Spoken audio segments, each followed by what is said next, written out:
perang multinasional jeung Irak dia kasaksian ku urang selesai eta berangkat deui Libya selesai Libya Syria suara nu datang ke urang geus macem-macem urang mun maca koran lokal mah kos kieu mun maca koran internasional mah kos kieu mun maca berita-berita mah kos kieu tinggal urang bae bingung sementara nu boga berita asli nu bogana adalah Amerika urang teu daya teu upaya soal berita aya ge selundupan berita nu asli apa iya apa tidak mulailah dikaburkeun Bashar Assad teh merupakan Fir'aun lah satu sisi Bashar Assad ia telah memperjuangkan bangsa jeung negara melalui agama Islam satu sisi jaritakeun Bashar Assad teh ia adalah Syiah anu luar biasa satu sisinya nama Wahabi satu sisi deui ahli sunnah wal jamaah nu jelas mah urang kebingungan kabeh supaya naon supaya mendukung ke Amerika teu nyaho keasianan kumaha tah kos kitulah yuwayal bisakum syi'a wa yudhiqu bakum ba'sa ba'd perang dia kulantaran disuplai ku Iran Amerika neuleuh heula bahaya sebab di Iran aya 3 rudal anu luar biasa nomor kahiji rudal Husein kadua rudal Hasan nomor katilu rudal Ali ngaranna ge teu kira-kira ngaranna teu kira-kira rudal Husein lamun diberangkatkeun datang ke Amerika rudal Hasan bisa ngajegur jang Amerika rudal Ali mah bisa neangan musuh susulundupan henteu kumaha coba hayang cek Amerika keketaan heula jieun heula coba hayang nyaho ku urang sok pancing melalui Israel berangkat der jeung Palestina menang Amerika eta teh begitu dahsyat luar biasa. Nah, Palestina supply dar hanya 9 hari Israel kabur. Tinggal cek Amerika angkat ulah bahaya kita cari dulu lain eureun neangan kelemahan bejakeun Muhammad qul huwal qadiru ala ay yab'atsa 'alaikum 'adzaban min fawqikum aw min tahti arjulikum aw yalbisakum syi'an wa yudhiqa ba'dakum ba'sa ba'd.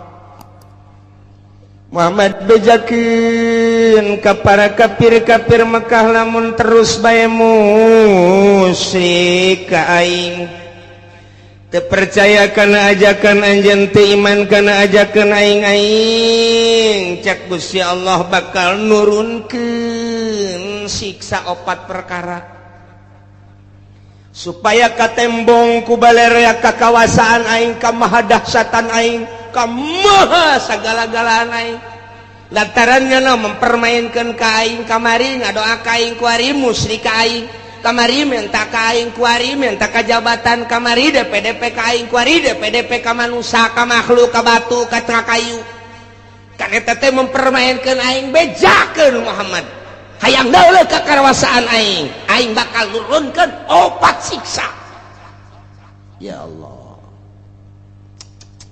qul bejakeun Muhammad wal qadiru ala ayyab'atsa 'alaikum 'adaban aing maha kawasa aing bahasa gala-gala cak Gusti Allah lamun kitu bae petana aing bakal nurunkeun ka makhluk khususna ka urang Mekah umumna ka saha bae siksa 4 perkara bejakeun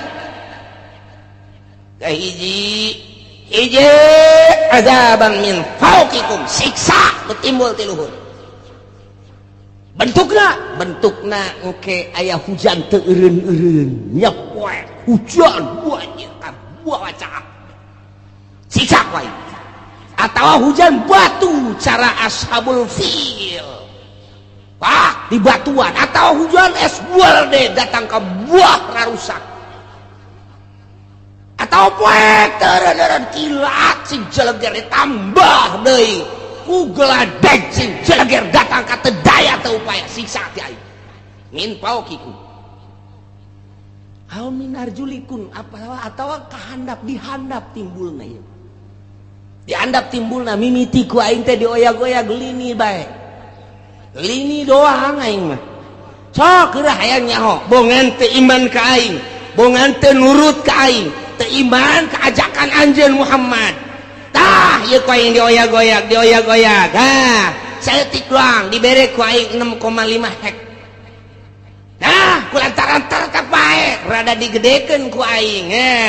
Digoyangkeun doang ku aing bumi. Engke ge lamun Oma Irama jadi presiden, asana bumi goyang. Goyang ke kajen kumaha ge. Aya. Arang acak-acakan budak isi nagara deuk dikumahakeun. Tapi ceuk ulama lamun Oma Irama jadi presiden bakalna pertama santai. Nginahin ke. Beres santai lari pagi kayak kajen gua. Masya Allah mantap luar biasa. Iya kari.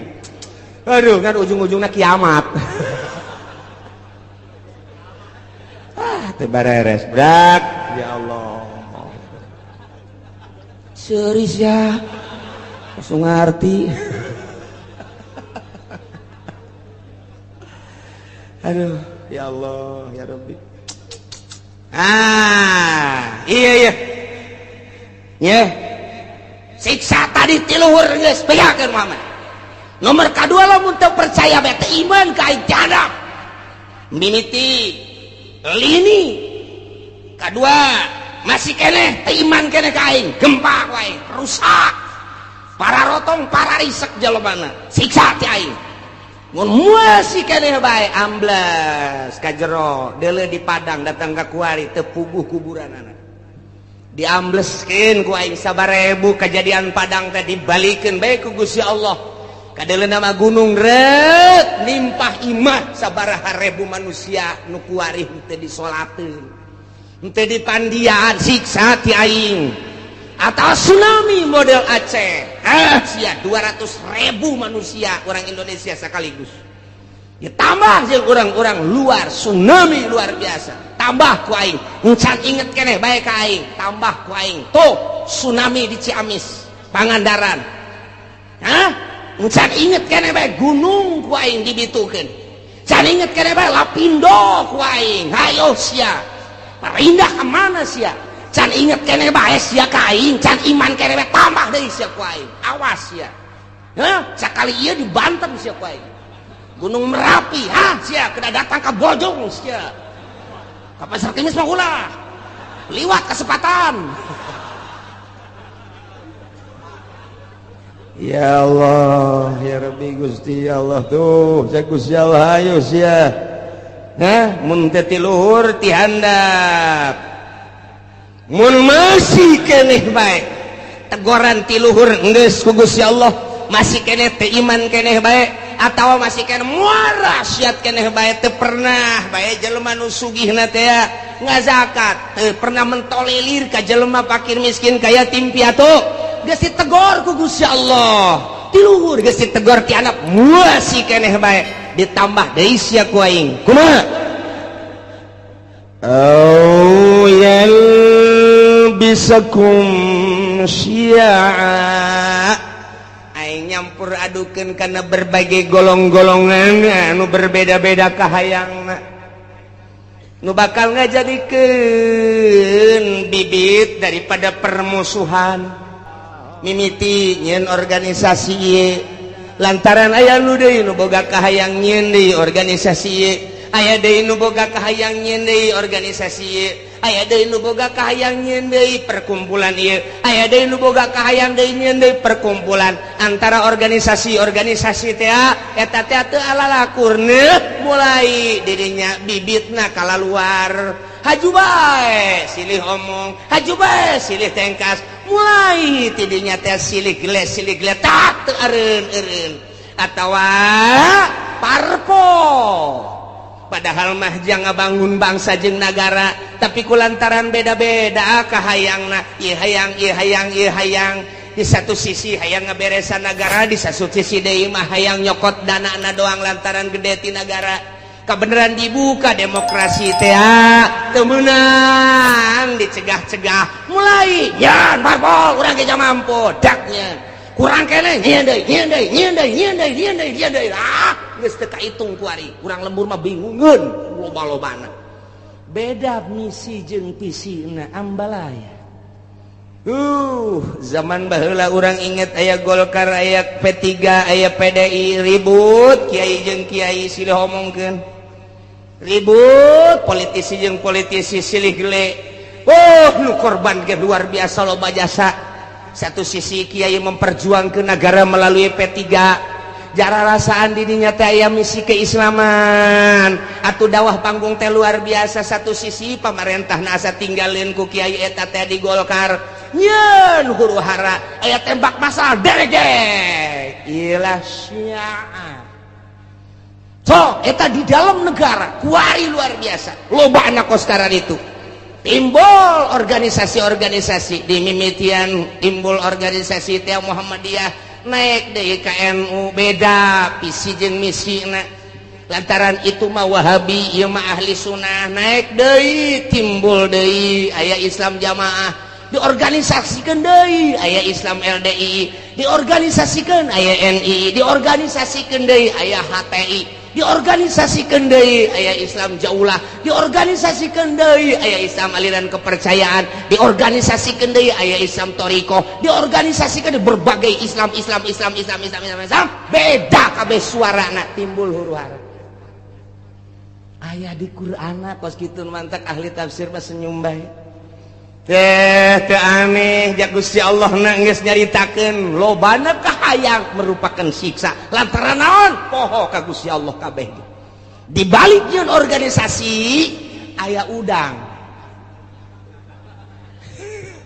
iya aya udang di balik batu aya tah kos kitu nah nu mentek nyeun organisasi sok diradesek komo dan aya kepentingan negara bisaan jasa Soeharto mah buat organisasi Pancasila buat KNPI buat organisasi tek-tek jeung bengekna dijieun supaya ngadukung ka ditu anu henteu milu kadinya sok deui tumpas kot kitulah kaayaanana kiai bisa antara kiai Golkar jeung kiai P3 jeung kiai PDI kuari teh dimodernkeun kiai modern jeung kiai salap ribut luar biasa kiai salap jeung kiai salap ribut tuh ieu teh geus aya ieu teh merupakan siksa lantaran kabeh teu ka Allah ieulah siksa ti Gusti Allah ausiaan au yalbisakum syi'a teu karaha sakurang toel ku urang kiai eta tuh aing sarua ka Allah jeung ngaji kos kari itu ngomong toel kiai nu sok sangeunahna bae loba omong ayo bae urang berjuang sia dirinya aing di dieu kabeh teu bisa dihijikeun visi dan misi disatukan teu bisa kabeh ngabogaan visi jeung misi nu berbeda-beda ribu ya karim masyaallah lamun sarua deuk ngabangun bangsa jeung nagara atuh daon make jeung silih gele silih tumpas silih omongkeun silih ajukeun ya Allah ya Rabbi kuari geus 3 di Indonesia anu mangtak ngajadikeun huru-hara besar KPK polisi hiji deui naon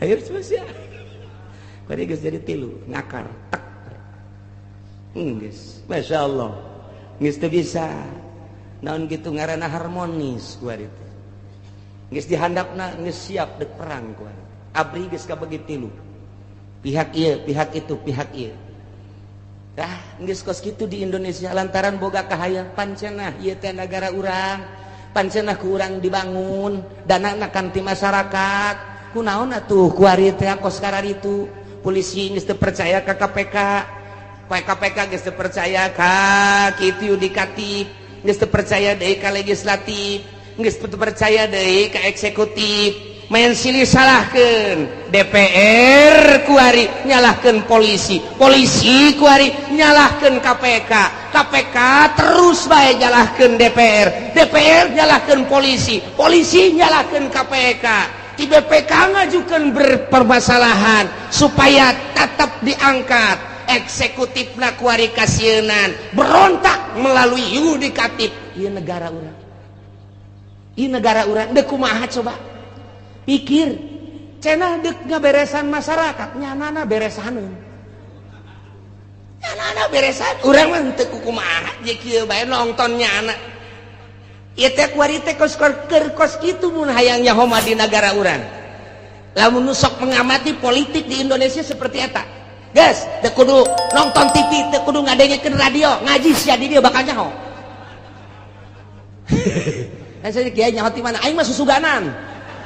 Bukan aing mah susuganan kos kitu bae lah pokona mah. Lamun aing salah, deleukeun. Je, nu mantak sakieu deui bakal ditangkep. Kaje nu di luar mah ulah geuna nyaho. Ji, tuh polisi geus teu bisa ngamankeun DPR lantaran DPR nyalahkeun polisi. Polisi KPK ge sarua bae geus kos karari itu ku ari teh. Pelaksana sebagai eksekutif ku ari geus kasienan lantaran nu mantak kasienan teh kabeh baroga salah. Sedangkan RI 1 geus amanat awas sampai tembus, awas sampai tembus, awas sampai tembus, awas. Nyana bae sieun besi tembus di urusan rakyat. Endeu ka rumaha coba lamun dibukakeun eta kakarak judulna doang, tak kakarak judul tah. Geus mulai tah urang nyaho tah. Geus mulai tah. Di koran mah hese, mendingan ngadengekeun aing bae sia. Aing mah deuk bener deuk henteu kos kitu we pokona mah tah. Je, emang kumaha gitu. Masyaallah. Timbul yalbisakum syi'an eta secara nasional. Secara internasional na campur tangan bule di urang. Emrik hayang cicing di urang berleha-leha di nagarana teu boga potensi bumi, teu boga potensi negara, hanya jual beli alat perang hasil produksinya na. Cau eueuh di Amerika mah, hui eueuh di Amerika mah, swag mah komo eueuh jasa di Amerika mah. Mun urang ka Amerika, coba urang ka ditu teh hayang swag moal aya. Di urang teh hayang swag jeung naon atuh? Neangan awi moal aya di Amerika mah, nu sok pake nyayur teh anak awi naon ngaranna? Iwung. Coba neangan di Amerika mantap kuda teu betah ge iwung. Neleunya na ka Indonesia aya iwung, aya awi, aya cau, aya anak cau. Aduh luar biasa. Dideuleu ku nyana hasil bumina. Minyak aya, logam aya dan lain sebagainya. Cekel huluna. Lo ngomong sia. Guys, wae. Ye, iman negara. Ulah lo ngomong yang sabaraha sia. Geus teu bisa padi mah rakyat. Rakyat mah lah. Ngomong. Ieu teu bisa. Ya, tembak sia poin. Ya. Wah, saya sebar persen sih ya. Jipan lain gula dok, merek kabeh. Ya udah tanda tangan teh. Beres. Cicingnya na di nyin gedung di Indonesia. Luar biasa. Lambat laun ternyata loba anu dibawa ka ditu dibanding jeung nu dinimbati ku urang. Nah, mulai dibuatlah kepercayaan bule di orang ngadu di antara politisi di luhur, ya kepercayaan bule, ya kepercayaan rakyat ngadu. Timbul huru hara internasional bakal naik. Taya di Indonesia ge tinggal pencet knop doang jegur ujian anak. Emang kumaha gitu rakyat teh geus teu sudi jasa di bawah kikieuan. Tetapi pemerintahnya tidak mentolerir geus ka rakyat.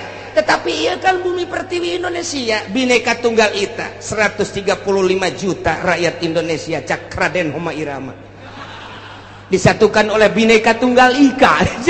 Dek kumaha gitu geus tinggalin tambah kali mah 135 juta lain 35 juta ku ari mah bung jenggot.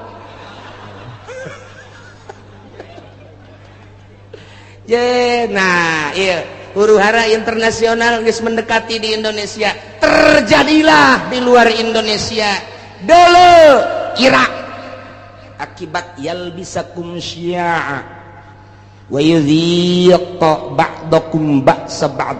Dibere nyicipan ku Gusti Allah siksa sebagian bangsa jeung sebagian deui. Kuari mah serang, kital, peperangan. Ieu geus dibejakeun ku Gusti Allah tak ieu ayatna. Ulah kaget lantaran nu hiji nyembah ka Gusti Allah Irak Baghdad, nu hiji nyembahna ka patung. beda potensi nu aya di Irak loba luar biasa lobana. Amerika teu bogaeun di dinya teh tah di dieu teh panas Amerika serang geus dikibarkeun bendera salib perang luar biasa di dinya muatanna loba. Diawali ku potensi bumi nu dipake ke hayang ku Amerika lantaran teu daya teu upaya supaya menggebu. Nah, bendera salib perang salib kuari dipaekeun. Perang lah dahsyat ti ditu bodar ti dieu pae. Wabeh ngaran-ngaran perang mah pararaeh bae. Yal biasakum syi'a wa yudhiqu ba'dakum ba'sa ba'd. Ditimbulkan ku Allah bakal siksa. Siksana kumaha? Ialah diaduk-aduk ku Gusti Allah melalui syi'an, organisasi golongan-golongan. Wa yudhiqu ba'dakum, dibere ngasaan ku Gusti Allah sebahagian bangsa ba'd ku siksaan sebagian bangsa deui. Perang multinasional jeung Irak dia kasaksian ku urang. Selesai eta berangkat deui Libya. Selesai Libya, Syria. Suara nu datang ke urang geus macam-macam. Urang mun maca koran lokal mah kos kieu, mun maca koran internasional mah kos kieu, mun maca berita-berita mah kos kieu. Tinggal urang bae bingung. Sementara nu boga berita asli, nu bogana adalah Amerika. Urang teu daya teu upaya soal berita. Aya ge senundupan berita-berita nu asli, apa iya apa tidak, apa iya apa tidak. Mulailah dikaburkeun. Bashar Assad teh merupakan Firaun lah. Satu sisi Bashar Assad ia telah memperjuangkan bangsa jeung negara melalui agama Islam. Satu sisi jaritakeun Bashar Assad teh ieu adalah Syiah anu luar biasa. Satu sisinya nama Wahabi, satu sisi deui Ahli Sunnah wal Jamaah. Nu jelas mah urang kebingungan kabeh. Supaya naon? Supaya mendukung ke Amerika. Teu nyaho keasianana kumaha? Tah kos kitulah. Yal bisakum syi'a wa yudhiqu ba'dakum ba'sa ba'd. Perang dia. Kulantaran disuplai ku Iran, Amerika neuleuh heula. Bahaya. Sebab di Iran aya 3 rudal anu luar biasa. Nomor kahiji rudal Husein, kadua rudal Hasan, nomor katilu rudal Ali. Ngaranna ge teu kira-kira. Ngaranna teu kira-kira. Rudal Husein lamun diberangkatkeun datang ke Amerika. Rudal Hasan bisa ngajegur jang Amerika. Rudal Ali mah bisa neangan musuh susulundupan. Endeu kumaha coba hayang. Cak Amerika keketaan heula. Jieun heula coba hayang nyaho ku urang. Sok pancing melalui Israel. Melalui Israel berangkat der jeung Palestina. Menang Amerika eta teh. Begitu dahsyat luar biasa. Nah, Palestina supply dar. Hanya 9 hari Israel kabur. Tinggal cek Amerika angkat ulah bahaya. Kita cari dulu. Lain eureun neangan kelemahan. Kos kitulah ieu keur carita yal bisakum syi'a wa yudhiqu ba'dakum ba'sa ba'd. Disiksa ku Gusti Allah ku diluhur geus. Dihandap geus melalui tsunami siksaan kurang kumaha dahsyatna. Sabaraha juta manusia anu disiksa ku Gusti Allah titah iman ka Gusti Allah, tapi tetep bae teu iman dibere ku Gusti Allah. Awas cek Gusti Allah. Dua deui. Hiji perbedaan golongan. Nomor kedua titah ngarasaan antara golongan, antara negara, antara bangsa ribut peperangan modar kan. Arti apa pun yang nyeneh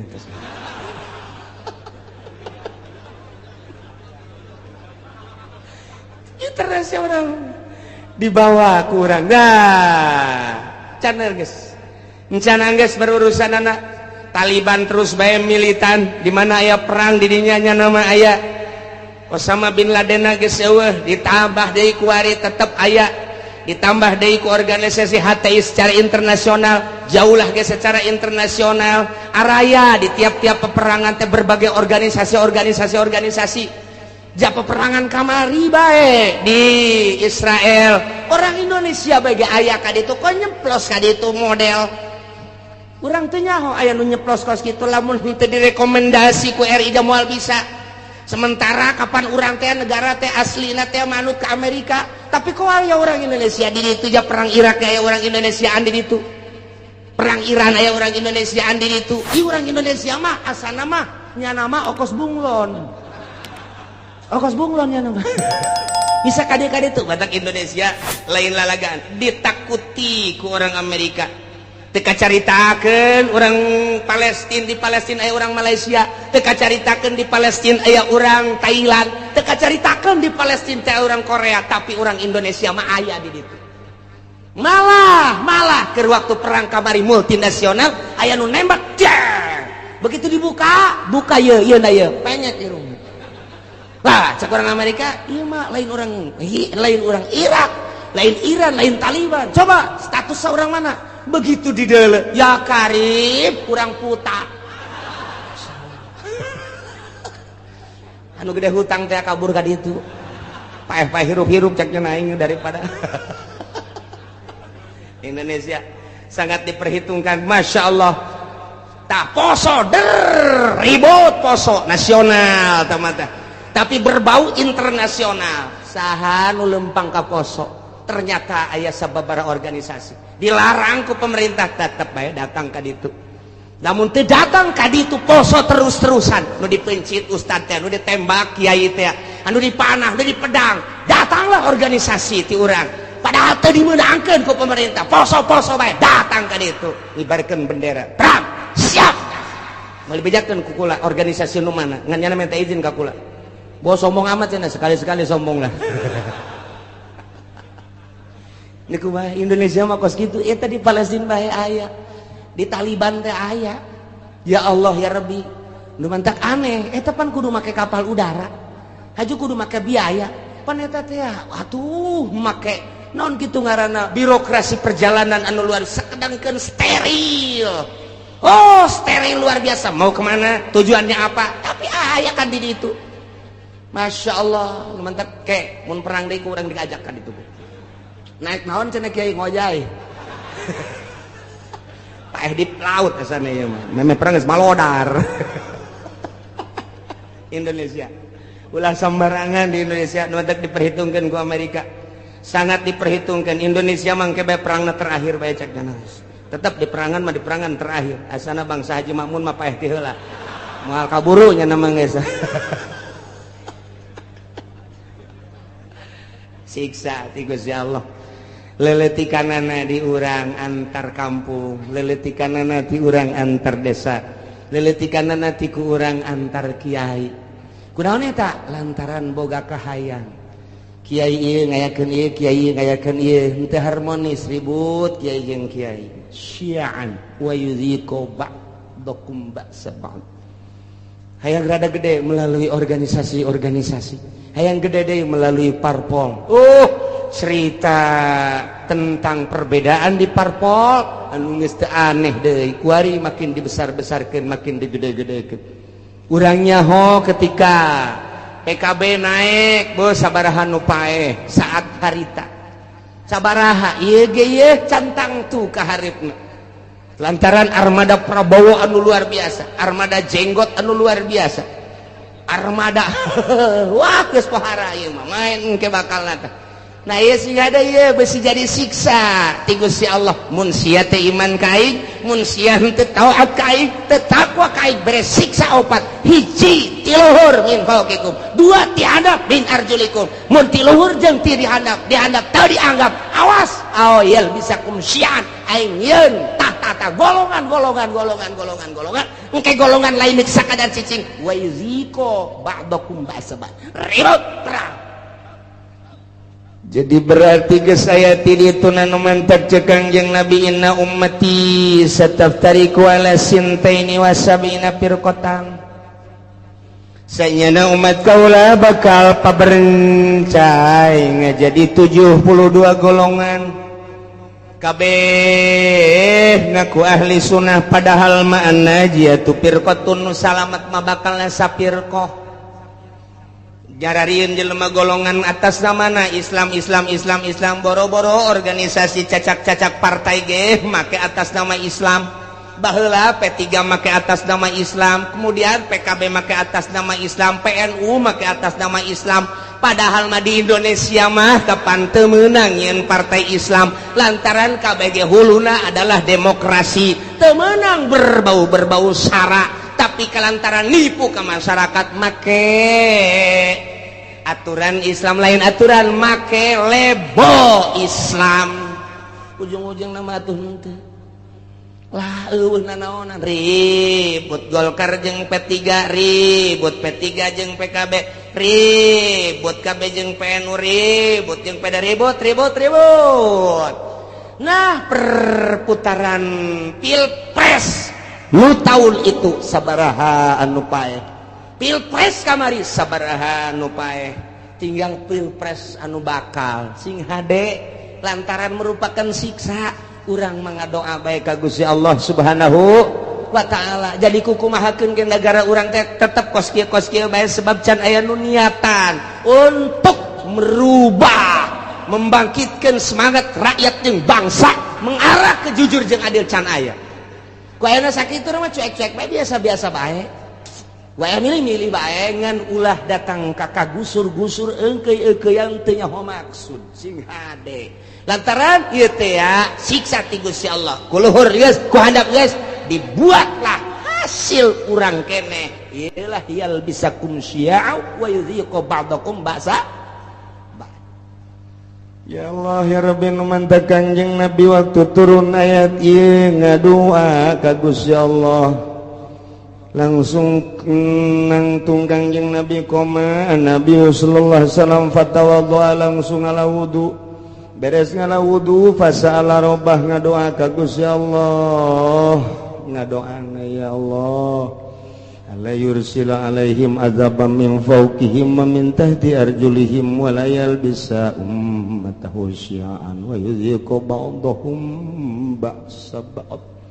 Ngadoa Kanjeng Nabi seperti eta tah Gusti, ulah diturunkeun ka umat abdi siksa ti luhur, ulah diturunkeun ka umat abdi siksa ti handap, ulah diturunkan ku Gusti siksa anu campur aduk berbagai golongan organisasi sehingga ribut ko ba'dahum ba'sa ba'd, ulah ribut antara bangsa abdi jeung bangsa abdi, umat abdi jeung umat abdi. Gusti nyuhunkeun ka Gusti ngadoa Kanjeng Nabi teh lantaran dibukakeun hijab ku Gusti Allah teh ribut kampung jeung kampung, desa jeung desa, kabupaten jeung kabupaten, provinsi jeung provinsi, berbagai manusia huluna kiai jeung kiai, politikus jeung politikus deui, ahli ekonomi jeung ahli ekonomi, antara provinsi jeung provinsi, antara negara jeung negara, walah ditembongkeun ku Gusti Allah teh umat paberencana anu luar biasa sehingga bergelimpanganna mai ti berbagai negara-negara. Kanjeng Nabi nangis ngadoa Gusti ulah terjadi seperti eta atuh Gusti.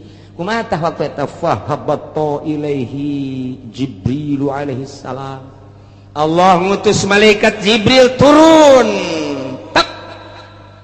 bijakeun Jibril ke Muhammad, ya Muhammadu innaka sa'alta rabbak arba'an, anjeun teh ngadoa ka Gusti Allah nyuhunkeun supaya disalametkeun tina opat rupa tadi, siksa ti luhur, siksa ti handap, siksa golongan-golongan jeung siksa peperangan-peperangan antar bangsa.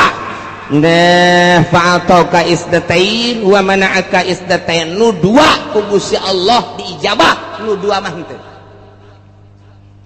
Bebeja malaikat Jibril dua diijabah, dimuhunkeun ku Gusti Allah, nu dua henteu.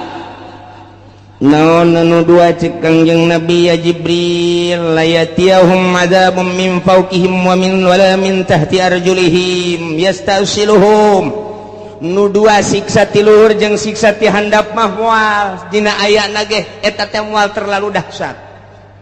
Siksa ti luhur paling aba-aba doang, siksa ti handap paling aba-aba doang, sekali-sekali digempakeun eta mah hanya sebagian kecil cek malaikat Jibril, disunamikeun hanya sebagian kecil. Moal terus-terusan Gusti Allah nyiksa seperti eta mah moal nu dua diijabah. Nah cek Kanjeng Nabi lantaran nu dua eta mah fa innahuma adzaban likulli ummatin istajma'at ala takdzibi tanabiha wa raddi kitabi rabbiha.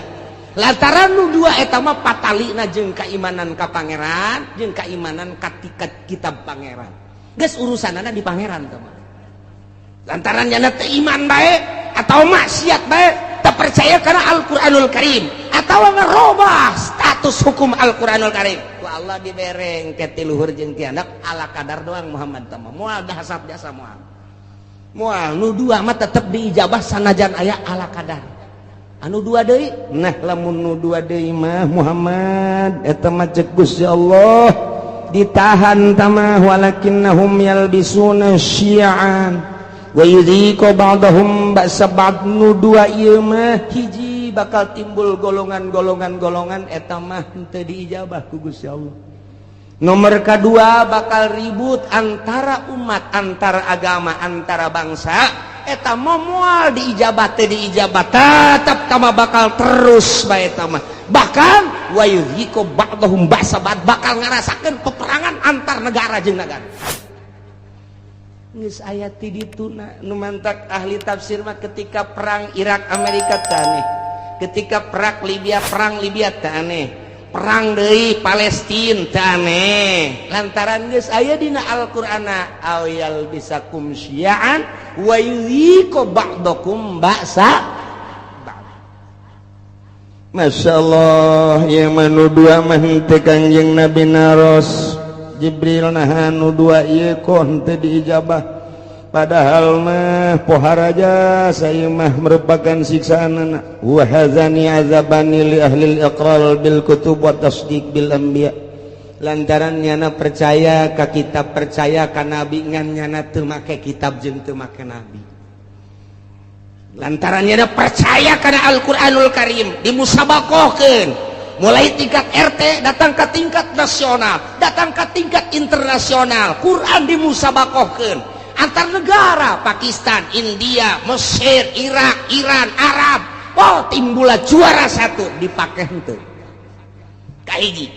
Nomor kedua percaya bahwa Nabi akhir zaman adalah Kangjeng Nabi Muhammad. Di berbagai negara diakui bahwa Muhammad adalah Nabi akhir zaman. La nabiyya ba'dah dari Nabi sabada Kangjeng Nabi. Tapi teu pernah diikuti ajaran-ajaran Kangjeng Nabi. Bahkan dikatukangkeun nyana teh make ajaran manusia, ajaran jelema ku nafsuna bae. Nah, ieu mah bakalna peperangan mal eureun-eureun. Iyalah geus dinyatakeun dina Al-Qur'anul Karim, urang kuari ngarasakeun. Percis jasa. Mulai antar sekolah lantaran teu ka Allah, guruna teu ka Allah, muridna teu ka Allah, ribut ka jenting kumaha. Antara lembaga ribut lantaran teu ka Allah, antara yayasan ribut lantaran teu ka Allah, antara organisasi ribut lantaran lain neangan ridho Allah, hanya semata-mata neangan pitayeun doang. Antara parpol ribut lantaran henteu lillahi ta'ala, henteu aya misi ikhlas, kabeh ge semata-mata hanya jang dirina doang. Nah iyalah bakal mual eureun-eureun siksa nu dua mah. Hiji yal bisakum syi'a, bakal timbul golongan campur di dieu. Nomor kedua geus aya golongan yudhiqu ba'dakum ba'sa ba'd, golongan nu ieu nyerang ka nu ieu nyerang kana, timbullah peperangan. Baik di kampungna sorangan, di negarana sorangan, atau antara negara bakal terjadi teu bisa tamah lantaran doa Kanjeng Nabi teu diijabah nu dua ieu. Tinggal kudu kumaha atuh cak sahabat kami lamun aya di negara kemudian situasi geus model kos kitu ya Rasulullah. Andai kata kami hirup kemudian hirup teh datang ke zaman model kos kitu, timbul organisasi golongan-golongan, timbul parpol-parpol, timbul kabehan ge kahayangna anu masing-masing jeung kabeh hayang ngarealisasikeun kahayang-kahayangna memaksakan diri. Anu dijieun modal mah kapan eta teh rakyat bae, dari rakyat untuk rakyat, boloon teh podol sero eta bae kabeh ge anu dipake omong-omongan Gusti. Mun datang ka zaman eta kumaha cakang yang Nabi maneh mah cicing bae ya zamil buyut, cicing bae maraneh di imah masing-masing, wa'budullaha ibadah bae maneh ka Allah, nyalametkeun diri. Ulah milu engkeuy-engkeuyan jeung jelema kos karari itu kajenting nu kitu mah kitu bae. Cak sahabat atuh engke nagara kudu kumaha? Engke ge aing nyieun, engke bakalna kesatria cak Gusti Allah. saat aing dek ngararapih negara eta di mana geus kacau ke aing bakal nyieun kesatria rijal bahasana engke rijal ku aing ditimbulkeun anu gagah nu luar biasa engke ge moal kaharti ku otak-otak manusia saat eta bakal mimpin bangsa mimpin umat mimpin negara di luar konstatir manusia engke ge bakal ditimbulkeun ku aing tah ke geus aya kesatria bakalna ke kakarak umat nuturkeun satungtung can aya kesatria mah ulah waka cek manusia engke cirina kumaha Gusti eta kesatria nu bakal mimpin bangsa model kos kitu teh cirina deuleu bae engke si Semar bakal boga ponggawa opat manehanana teh kabeh ge khawarikun lil adat deuleu engke si Semar cak Gusti Allah manjat cenah Kanjeng Nabi geus nyahon ka Semar ya Semar mah belah dieu tah zaman kamari tah mah zaman Wali Sanga Semar mah tah mah mimiti aya wayang gelar kadua wayang kulit katilu wayang golek jadi nya kok Kanjeng Nabi nyahon ka Semar ai sia otak teh ditenden di dengkul bleon wayahna coba tunaikeun ka dada ye si Semar teh eta teh adalah lambang seorang wali hiji si Semar masa lilana tilok make baju nomor kaduanya nama lamun lempang tilok rurusuhan nomor katilu di mana lempangnya nama luak liuk bae eta si Semar kos kitu jeung deui tara bertindak di mana-mana encan musyawarah jeung si cepot sia seuri sok tongton meureun nya tetepnya nama kudu musyawarah heula jeung si Udel jeung si Cepot jeung si Gareng tetep musyawarah ke masukan tidinya berarti nyana nama tilok turun langsung kege aya tangan-tanganna tetep ahli Allah bae kitu jadi didukung ku para ahli Allah geus lamun make bajuna hurung herang keneh lain si Semar tah mah geus urang teh angan ke calon presiden anu henteu make baju siapa bodoh jasa siapa aduh bodoh jasa teangan ke calon presiden anu henteu make sepatu teangan coba anu make sempak doang mantap biasa ieu mah atuh geus bae ku urang duetkeun Oma Irama jeung Rita ya Karim ya Allah ya Rabbi nah ieu ku Kangjeng Nabi disilokakeun engke ge aya ahlullah al-arif billah nu bakal mimpin negara memantak baheula teh kurang kumaha gagahna di Indonesia berbagai kerajaan-kerajaan coba Sunan Rahmat diutus ku Gusti Allah dilanjutkeun ku para sunan diakhiri ku Sunan Cirebon eta kabeh ahli-ahli Allah Subhanahu wa taala Banten nu katengah katelah degeulna lantaran boga ilmu pucuk umun di dinya di mana hibar satungtung deuleu ngalengkah 40 imah kalengkahan diutus ka dieu teh Maulana Hasanuddin ahli Allah tumbang nu kos kararitu kuari ge lain teu nyarkel kana ilmu kabeh ge ieu bangsa di DPR pusat teh nyekel ilmuna ilmu dugala kabeh lantaran manehanana ditembak supaya ngebul di anu supaya anu nyekelna ilmu kararitu wungkul lantaran ieu nu kuari mah tapakna kabeh ge di Pelabuhan Ratu jeung Nyi Roro Kidul Masya Allah satungtung can kadeuleu ke bakal aya kiai ge menyuarakeun kiai nu asli ikuti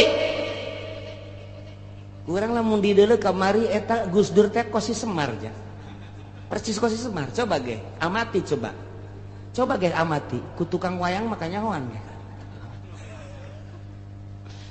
satungtung can aya ulah waka lantaran ieu mah raradutan kabeh ge geus salametkeun diri urang saat engke sakedeung deui urang batur ihyak-ihyakan urang Allahu akbar batur kampanye urang mah salat duha be Allah duitna mah cokot teh tah sia mah sok kitu bae sih blon jadi benerna ieu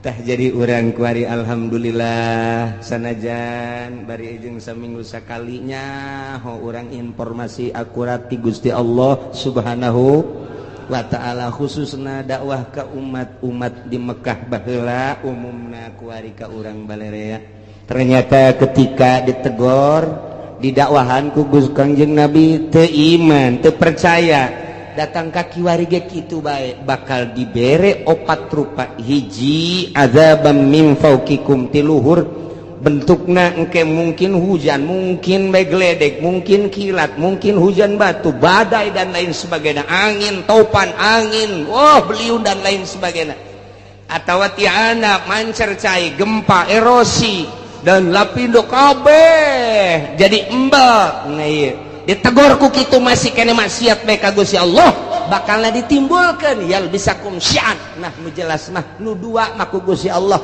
diminimalkeun diijabah doa Kangjeng Nabi tapi nu dua mah teu diijabah kuari ku urang kasaksian kuari dardir durna kasaksian jasa kuari ieulah keur memeujeuna ayat ieu pas jasa kebenaran jasa urang hirup pas di zaman model pas nu dicaritakeun ku Gusti Allah melalui Kangjeng Nabi urang Kangjeng Nabi Muhammad sallallahu alaihi wasallam numantat unzur kaifa nusarriful ayati la'allahum yafqahun pikirku anjeun kumaha Gusti Allah ngajelaskeun kana dalil-dalil kekawasaan Gusti Allah.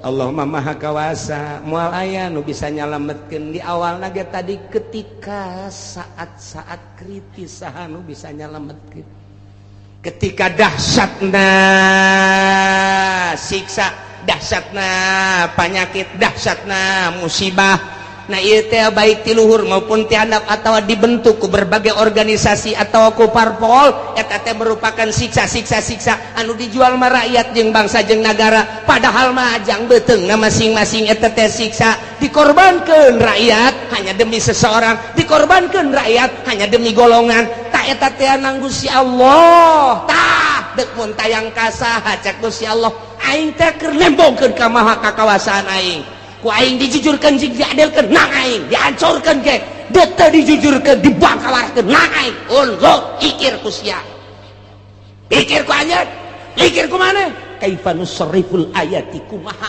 aing geura ngabulak-balik ngajelaskeun dalil-dalil baik dalil nas Al-Qur'an langsung dibaca maupun dalil langsung kejadian-kejadian alam atau manusia-manusia nu buang kalara deuleu maksudna naon la'allahum yafqahun supaya nyararaho bahwa anu ngagular-gilar ngabulak-balik anu ngarobah-robahna ieu nagara jeung manusia teh lain sasaha iwal ti Gusti Allah Subhanahu wa ta'ala anak itu berarti ulah mun tayang kajabatan ulah mun tayang ka tahta ulah mun tayang ka manusia ulah mun tayang ka harta mun tayanglah kanu ngagular giler ngabulak balik ngarubah-robah ieu alam ieu manusia ieu nagara ieu bangsa saha tadi kan geus ditanya saha nu bisa nyalametkeun qul Allahu yunajjikum nu bakal bisa nyalametkeun mah Gusti Allah Subhanahu wa ta'ala setelah urang nyaho nu bakal nyalametkeun Gusti Allah engke ge Allah mere sabab ka manusia ka satria nu bakal nyalametkeun bangsana engke ditimbulkeun ku Gusti Allah ahli Allah anu selalu ka Allah bae berangjeng peuting mentana ka Gusti Allah ke manusia ge bakal paham kana caritaan-caritaan kesatria eta ieulah seorang waliullah nyananya nyamaran engke aya di nagara engke aya di pedagang engke aya di petani engke aya di kalangan cacah engke aya di kalangan menak selalu aya nyana mah hadir diakui ku berbagai lapisan masyarakat etalah engke nu bakal mawa bangsa jeung negara di tiap-tiap negara masing-masing baik di Indonesia maupun di luar Indonesia Amerika nu selalu jadi musuh sebab Yahudi kadinya komplotan etalah nu bakal jadi musuh biang keladi lantaran didinya bakal nate timbul Yahudi anu bakal jadi sasarana tatap Islam baik mulai di timur tengah datang ke urang ka dieu tinggal urang mun tayang ka Gusti Allah mudah-mudahan urang kabehan ditangtayungan ku Gusti Allah bangsa jeung negara urang ditangtayungan ku Gusti Allah rakyat jeung pembesar-pembesar ditangtayungan ku Gusti Allah sehingga Allah mele perturungan ka urang kabehan urang dibere buka mata hati urang munazarah antara Kangjeng Nabi jeung para kufar-kufar Quraisy. Adu dalil, adu argumentasi. Kekuatan ilmu ternyata kufar-kufar Quraisy teu menge ngalawan Kangjeng Nabi Muhammad sallallahu alaihi wasallam. Di awal dicukcruk ku Kangjeng Nabi, disusul ku Kangjeng Nabi, tetep jawabanana teu etis. Susul deui ku Kangjeng Nabi, jawabanana teu otentik. Susul deui ku Kangjeng Nabi, tetep nyana geus teu bisa kukumah. Bahkan ditangtangan ku Kangjeng Nabi, tetep nyana teu bisa ojah. Di akhir nurunkeun Al-Qur'an supaya diaku wahyu Allah, abeh nyana di akhirat teu bisa ngadalil di hareupeun Gusti Allah Subhanahu wa ta'ala. Abeh teu bisa ngomong lantaran diturunkeun Al-Qur'an. Besinya ngomong di hareupeun Allah. Ja Taurat mah lain bahasa kami, lain bahasa Arab. Injil lain bahasa kami, lain bahasa Arab. Diturunkeun Al-Qur'an. Anzalnahu Qur'anan Arabiyya. Ayo, deuk kumaha? Geus teu bisa kumaha. Haji kumaha eta kufar Quraisy iman? Tetep teu daek iman. Masya Allah. Amprok jeung Kangjeng Nabi, nyaho kaistimewaan Kangjeng Nabi, nyaho keamanahan Kangjeng Nabi, nyaho kepercayaan Kangjeng Nabi teh, nyaho Kangjeng Nabi teh diutus ku Gusti Allah, nyaho diberi wahyu ku Gusti Allah. Bergaul sapopoe tapi dasar teu iman mah teu iman bae. Mahal hidayah. Urang mah wauh teu ka Kangjeng Nabi, nyaho teu ka Kangjeng Nabi. Hanya lingkungan anu ngadidik urang jeung ngadenge ti kiai-kiai anu ceramah ngaji pengajian jorojoy urang mah iman kabelah dia beki kuat iyalah murahna Gusti Allah Subhanahu wa ta'ala nu bareng jeung Kangjeng Nabi mah leuh ngadenge kana wahyu teu iman tapi urang mah 1400 tahun tetap iman ka Kangjeng Nabi. Iyalah anugerah ti Gusti Allah Subhanahu wa ta'ala. Nu mantak atulah kuari mah urang hirup di negara anu kos kieu meujeuhna bae ja baheula mah baheula. Boom sakitu ambalayahna babarengan jeung Kangjeng Nabi jeung sahabat dan lain tetep bae teu iman. Urang mah kuari paling ge di sisi imah anu ngadu kotok wajar. Wajar sama kos kitu mah. Mari ge aya nu main gapleh 2 kali wajar. Paling ge di dieu teh aya anu zina kurang ajar tama. Ieu. Tetep urang hayang rapi, urang hayang salamet, anak pamajikan urang hayang salamet, tatangga urang hayang salamet, babaturan urang hayang salamet. Ngementek teureun-teureun wali-wali Allah mah ngadua lain jang sorangan Gusti, salametkeun pamajikan, salametkeun anak incu, salametkeun Gusti dulur-dulur, salametkeun tatangga-tatangga Gusti. Eta mah nyana keur judi, sagala mabok, sagala naon tah mah ku nafsuna Gusti. Bere nyana hidayah Gusti salametkeun tah ngadoa teh, ngadoa lain jang sorangan. Urang pan lain kitu Gusti, abdi salametkeun adapun eta mah babaturan jongklokeun haba. Oh, cak Gusti teh sia eta hamba aing Gusti jadi kitu-kitu atuh siapa cak Gusti teh.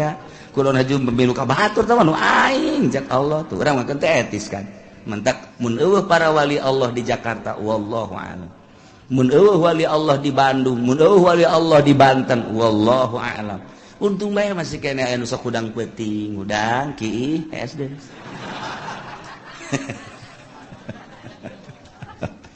Aduh cak kaki kita baja aing. maksud aing ka siap eta bagus eta kos kitu eta neraka eta kos kitu malah makiina ge geus teu ka sumur ja sieun di botol aqua bae di jero kamar Masya Allah kan teh iman ieu teh kafir-kafir teh buang kawarahna luar biasa kunaon eta ku ego gengsi nya kudu iman mah teu daek gengsi mah terus bahaya ya gengsi mah terus bahaya harga diri kan ka ditu lawah asa urang kudu ngaji ka budak eta cilaka masa aing mah pan kolot kudu ngangekeun budak kamari ieu atuh aing mah nyaho kihna ge teu lempeng atuh uyahna ge pan ngadaru lah heulana aing leg-leg Gus ya uyah bila perlu dagangkeun Gus ya uyah eta ego ngaranna ari anu tawadu mah nu tawadu almarhum Ki Ahmad hebat jasa ngaji datanglah ke abah kakarak ngajar ngaji wa ngadenge kamane dimiati sok mingguan ya wa dek nanya masalah lamun ua nu menang sia ngaji ka ua lamun ua nu eleh ua ngaji ka sia eta kiai kudu kitu ngaran jadi beneran kamu nah hanya masalah hiji dua tilu datang ke seminggu us beres ua eleh damyati ayo ua eleh geus ua deuk ngaji ka damyati ngan ua mah balagna hayang hikam entak eta balagnya tah baheula di mingguan teh ya hikam di ua Haji Ahmad tah eta lah kos kitu baheula mah kolot teh kula ge nyaho lamun tas gaji ulang budak ieu neuleukeun bae kieu bae dongeng perang jeung Bung Karno dan lain sebagainya tah eta ngaranna tawadu nu kos kitu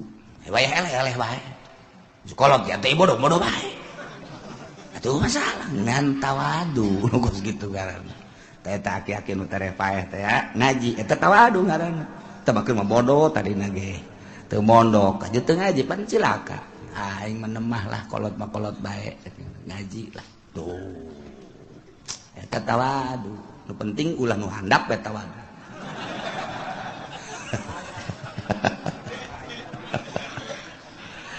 aduh tah deui jalan ye ku partea lantaran adu kekuatan argumentasi jeung Kangjeng Nabi terus akhirna nyana berharap ceknya nate aing mah kajen kumaha ge jang moal kudu iman ka sia Muhammad sebab sia mah budak kamari gagah aya di aing beunghar aya di aing pinter aya di aing nya ge sia ka sia hebat tapi kan budak tur yatim teu hayang aing mah kajen modar aing mah moal kudu iman ka sia masyaallah kan pohara atau aing mah daripada iman ka sia aing mah maningan kakenaan ku siksa lah endek aya seuneu-seuneu tamah tinu maha kawasa cenah gempa-gempa cenah banjir pokona mah aing mah maningan kena kos kitu daripada iman ka sia weh teh si pohara-pohara teh atawa sebagian dari ayat-ayat Allah anu ngajadikeun kana ciri kiamat daekan eta aing mah daripada iman ka sia pohara kupar Quraisy mungkin iman ka Kangjeng Nabi hayang kudu iman ka sia budak kamari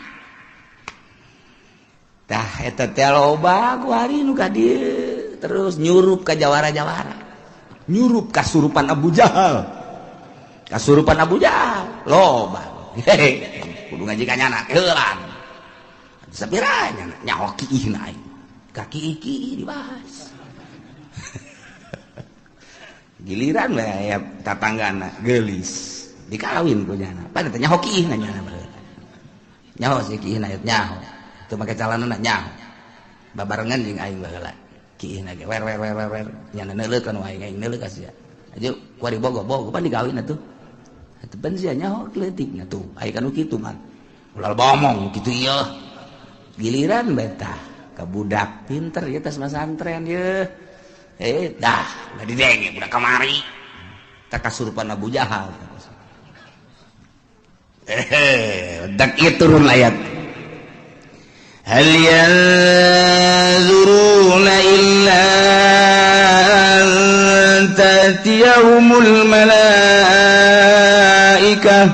aw yatiya rabbuk aw yatiya ba'du ayati rabbik hal yanzuruna tengah dago anu ngabohongkeun ka anjeun Muhammad ngabohongkeun ka wahyu ka Al-Qur'an padahal geus dijelaskeun pan kamari teh bahwa inna za Qur'an teh lain lalawara tetapi manehanana teu daek iman ngabohongkeun ka Al-Qur'an tepati jana ngadagoan kecuali hayang didatangan ku malaikat supaya nyabut rohna daekan kene paeh aing mah daripada iman ka Al-Qur'an. Wow hiji ayat ba'du ayat rabbuk ay amru yakni siksa atawa aing mah daekan kene ngadagoan siksa Allah atau siksa pangeran lah daripada iman ka Muhammad iman ka Al-Qur'an tayangnya atau ayatia ba'du ayati rabbik datang sebahagian tanda-tanda pangeran anjeun nunuduhkeun kana kiamat nyana geus daun dina Taurat dina Injil geus dijelaskeun Kangjeng Nabi da geus dijelaskeun tanda-tanda tereh kiamat da geus ditandakeun geus dibejakeun dina Injil dina Taurat teh dibuat dina Al-Qur'an deui jasarua kitab samawi Zabur Taurat Injil Al-Qur'an teh akur pada kitab samawi nauhidkeun ka Gusti Allah jeung nyaritakeun tanda-tanda kiamat aya nu mantak nyana nyaritakeun ayati ba'du ayati rabbik atawa aing badaekan kene datang kana saware didatangan saware tanda-tanda kiamat ani gara eta iman daripada aing iman ka Al-Qur'an mah aing kitu naon tanda kiamat iyalah yauma yati ba'du ayati rabbika la yanfa'u nafsan imanuha lam takun amanat min qabl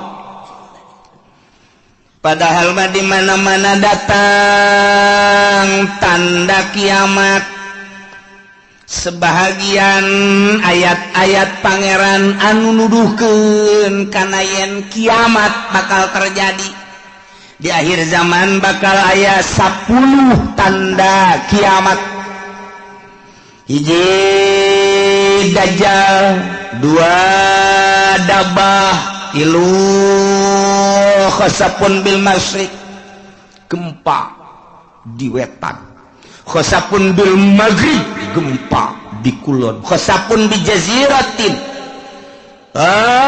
di jaziratil Arab ini jelas pak gempa di berbagai benua Asia benua Eropa benua Afrika benua itu Amerika gempa di mana-mana bakal terjadi eta tanda geus tereh deukeut ka kiamat ditambah deui jeung dukon aya haseup unggal negara engke bakalna ngan haseup tersebut kan puang gede-gede nama engke di timur tengah bakal aya haseup kadeuleu ku kabehan geus teu bisa ditahan tamah haseup unggal negara ge aya haseup ngan haseup eta mah pohara dukon eta mah datang ke poek sadunia poek ku haseup eta ieu tanda geus tereh datang ka kiamat tambah deui nomor ka-7 tuluy samsingin magribiha muncul panon poe ti kulon tambah deui Ya'juj wa Ma'juj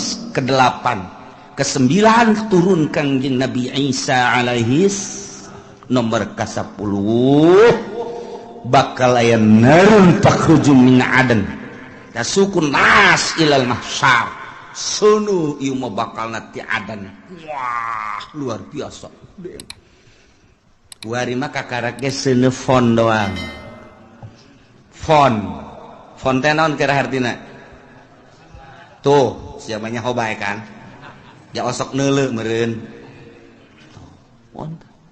ieu dibawa di negara ka negara terus aya nu nasional aya nu internasional diiring ku kabehan wah dipuji-puji eta teh buatan Yahudi jeung Nasrani ngalambangkeun bahwa seuneu teh sesembahannya baheulana nu kuari diagung-agung dunia nyaho kabeh engke mah bakal aya seuneu sadunya kadeuleu ku abehan lain diiring-iring bahkan ieu mah bakalna seuneu teh ngiringkeun jelema ka mana bae ditutur-tutur terus dia geus dibalikeun ku Gusti Allah masyaallah kan nah ieu bakal terjadilah seperti eta geus dijelaskeun dumandak Imam Tabrani nyaritakeun di sanadihi an Nabi Zar gol Nabi sallallahu alaihi wasallam Kangjeng Nabi nyarita dina hiji poe atadruna aila tazhabu hadhihi syamsu mane nyaho ka mana ieu panon poe leumpang iza gorobat di mana surup ka mana coba hayo qalu cak sahabat-sahabat Allahu wa rasuluhu alam Gusti Allah sareng Rasul anu maha uning cek Kangjeng Nabi inna tadhabu illa mustaqar nyana leumpang ka tempat cicingna tahtal arsy dihareupeun aras panon poe ta unggal poe asal surup aya di handapeun aras tidinya manehanana fatakhir ngejungkel sujud ka Gusti Allah unggal poe ta panon poe teh kos kitu bae ta unggal poe takhirus sajidah fala tazalu kadzalik lamun ku Allah encan dititair tapi urang parje balik deui dina hiji eta manehna sujud bersyukur ka Gusti Allah cak Allah kudang panon balik deui ka wetan sakumaha biasa unggal poe asal datang ka handapeun aras sujud cak Allah hudang aya balik deui kitu beta masyaallah teu eureun datang ka kuari masih keneh kitu bae bakal terjadilah engke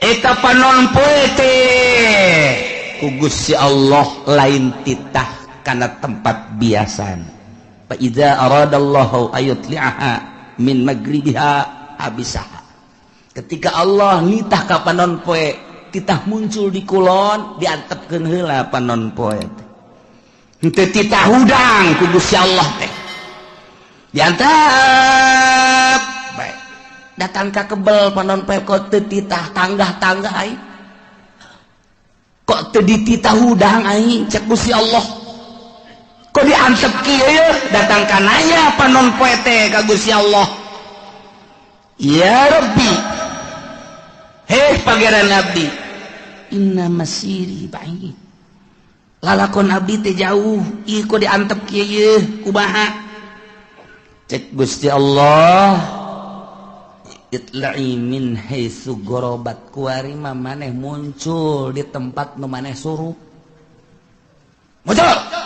muncullah ti kulon kakarak jelema kaget kabeh woi ja bener horeng nu dicarita-caritakeun ku kiai-kiai teh bahwa panon poe teh muncul ti kulon woi bener kuari tu deuleu kaget kabehan eta memehna teh poek 3 peuting memeh muncul ti kulon panon poe disekep ku Gusti Allah ditahan 3 peuting kanyahoanana ku ahli tahajud nu tahajud Allahu Akbar nu biasa 10 rakaat jam sekian tambah deui ke diakhiri ku witir nya namun maca Quran maca sholawat biasana jam 3:30 terus subuh ramang ieu mah jemaat terus bae tapi begitu mata salat subuh poek keneh bae poek keneh kok poek bae terus jam geus menunjukkan jam 12 terus poek keneh bae ahli tahajud geus carang hari tangan aya keneh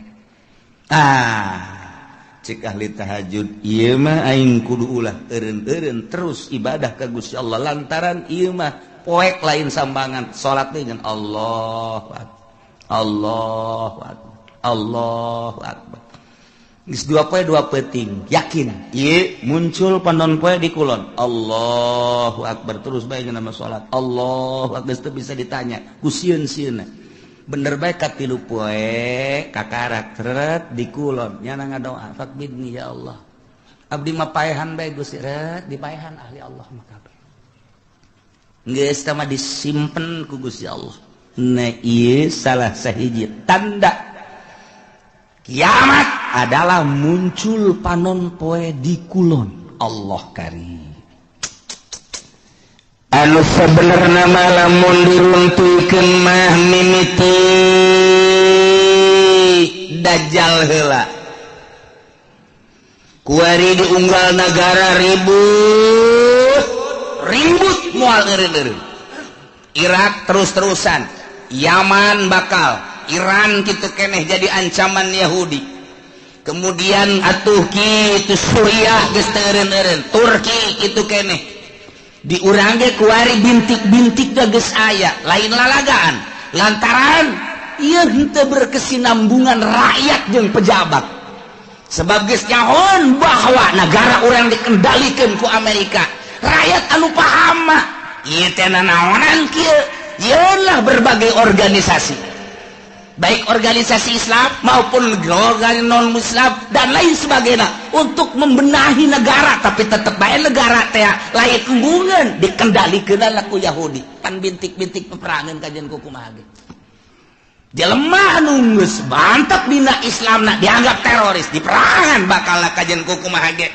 pokoknya jala biang terorisna terus teureun organisasi Muhammadiyah jeung NU teu nyaman teu harmonis tambah deui ku HTI teu nyaman teu harmonis tambah deui ku Hurut teu nyaman teu harmonis tambah deui ku EPI teu nyaman teu harmonis padahal mah ngomongna mah kabeh demi kemaslahatan umat matak naon atuh nyana duduk bersama benerkeun ta pamarentah tapi kan teu bisa lantaran dikendalikeun ku Emrik mah bisa geus kajian kumaha ge ieu mah geus lalakon kos kieu bajak kuari ge presidenna teh geus nyaho aya teh dipilih kuali teh pemilihan geus aya si eta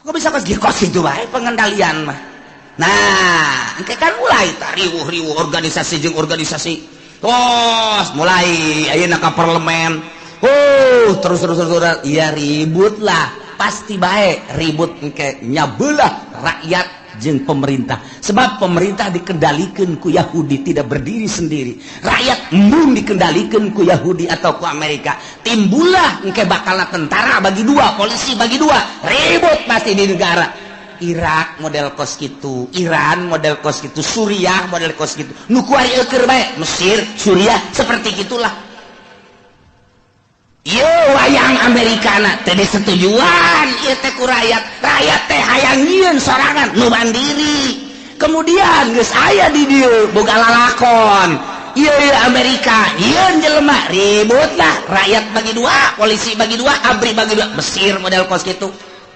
Suriah model kos kitu ya kuari pemilihan di Irak teh lantaran ieu teh buatan Amerika rakyat embung bom sing jelebur Suriah kitu kene ieu kami mah hayang ieu isulah ke urang kieulah sementara isu nu datang ka urang informasina geus teu murni sulit lantaran Gus Dur geus eueuh nu sok mere informasi murni kuari dikendalikeun ku batur hanya 25% nu datang ka urang informasi teu bager hese nyarita urang ribut nyahona urang mah silih tembak di Suriah silih tembak di Irak engke bakal ke Indonesia seperti itu moal henteu ieu mah bakal jasa buakal jasa matak nu kolot mah geus bae eta mah untung jasa untung kunaon cenah kiai moal perang nya no kaburu paeh teh heula untung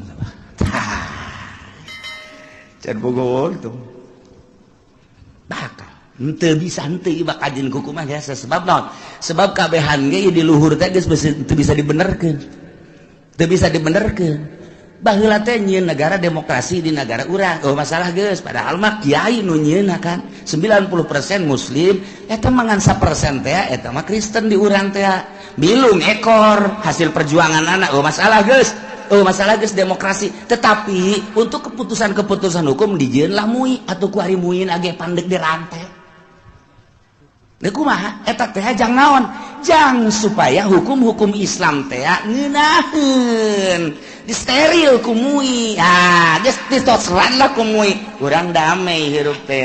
Ketika aya hukum-hukum Islam, geus aya perwakilan urang melalui bahsul masail angsongkeun ka mui. Jadilah engke keputusan mui kan ngeunah ku ari muina dikendalikeun ku si itu. Ya kumaha atuh? Mantap geus we pi perangan teh lain di Suriah, lain di Mesir, lain di Irak, lain di Iran, lain di Yaman, lain di Turki, lain di kitu berbagai negara-negara Islam nu keur diobok-obok di Indonesia kitu keneh. Atuh engke lamun geus kabeh mah atuh kabeh ka Eropa, ka Amerika, ka Australia ya perang. Bakal teh moal turun dajjal lamun teu peperangan. Moal. Cirina haram sekitarna di lebaran, Madinah di lebaran, eta teh nyana nyaho atawa henteu ka peruntukanana nu jelas engke bakal jadi untuk penampungan manusia di berbagai negara. Ribut lah, geus kacau di unggal negara, Irak teu eureun-eureun, Iran teu eureun-eureun, Suriah, Mesir kabeh. Woi, Al-Azhar tinggal Al-Azharna Indonesia dan lain sebagainya.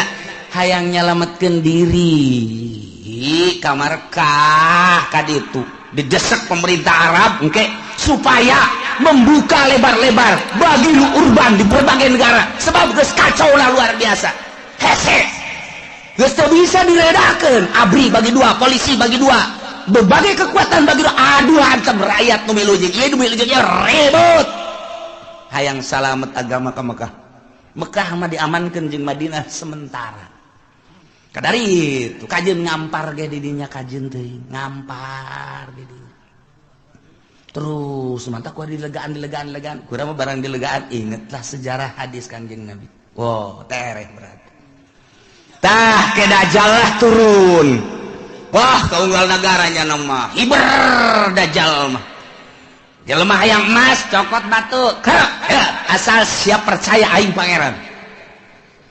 Di mana negara daerah nu eueuh cai aing datang ka dieu tepak doang nya timbul wah cai culcer asal sia mangelanan ka aing pangeran ayo jelema iman geus ipis sementara kiai-kiai anu balalager nu balener geus ka Mekah di dieu geus eueuh nu ngelola di unggar nagara kabeh tinggal sumuhun dauh jeung sumuhun dauh boro-boro engke ku dajal kakara kudukun kebul bae ku ari geus sumuhun dauh ku kebul ku dukun bae geus sumuhun engke mah komo ku dajal jelema dipaehan hirupan deui pangeran aing kos kitulah dajal dahsyat jasan nu mantak urang dibere doana ku Gusti Allah benta salamet tina al-masihid dajjal selantaran wah jelema gelo kabeh iman ka dajjal teh pangeran jelema hubu dunia hayang dunia naon bae dicekel jadi dunia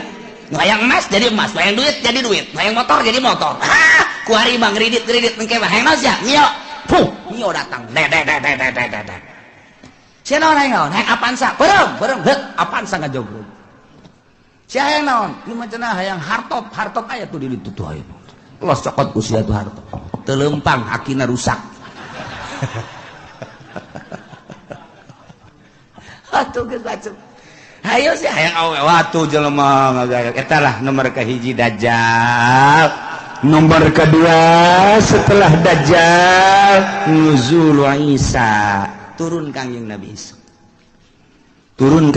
Isa ngan aya anu nyaritakeun memeh dajjal ieu adalah Imam Mahdi heula geus teu kuat kabeh ngadoa Gusti minta diturunkeun Imam Mahdi aya jelema kasep kemudian salat eureun-eureun Allahu Akbar pas di maqam Ibrahim Allahu Akbar nu wani ngaganggu urang Arabna urang mamana ge ku harismana ku kasepna gagahna Allahu Akbar teu eureun-eureun salat bae sapoe dua poe tilu poe mulai suara-suara aya nu kasep salat bae di dinya Wah mulai diperhatikan, wah iya tanda-tanda iya bener dajjal kakarak.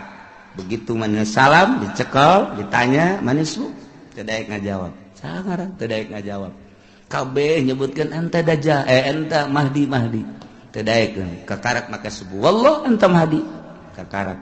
Wah ditangkeu berjuang kan mahdi ilah mahdi nu bakal jadi kesatria. Eta bakal non istimewa mah berjuang melalui Imam Mahdi. Mantap kuari geus loba tuh di Cikupa aya Mahdi hiji. Tapi tukang main gapleh teh mah di Bojong Mahdi hiji. Teman niruan sendal bae deui. Si Mahdi macam-macam Mahdi. Terus Dajjal, eleh ku Dajjal mah. Maka segeralah nuzulu Isa turun Kangjeng Nabi Isa alaihis salam. Dibantulah Kangjeng Nabi Isa kusaha ku Ashabul Kahfi nu ayeuna di Yordania. Nu kamari kuring sadayana zarah ka ditu. Ieu Ashabul Kahfi. Wah, buuk ngarundai ka handap. Lantaran besar bara 1000 tahun lah tuh di zaman Raja Dikianus datang ka ayeuna. Kuku para ranjangnya halis mula panjang nuantak besi ayah di mana bae lubukna panjang wah iya Ashabul Kahfi kajian kuku magi sing hade ulah di baturan sing hade juri ge mah ieu turun di Gunung Karang masalah ini.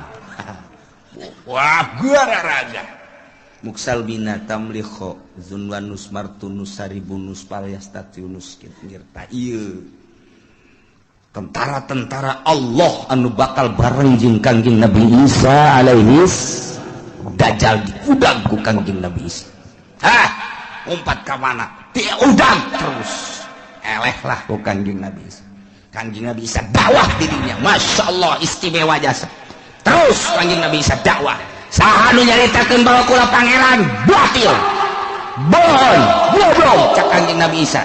Kula mah sakadar utusan Allah. Mata kurang lamun nyaritakeun kos kitu teh jelas kurang kuari pangeranan. Mantak pada tahun 300 sekian musyawarah konsili disebutna mun baheula konsili mun di urang mah muktamar para penggede. Begitu muktamar ngajelaskeun ieu teh untuk memutuskan apa Isa itu adalah Tuhan.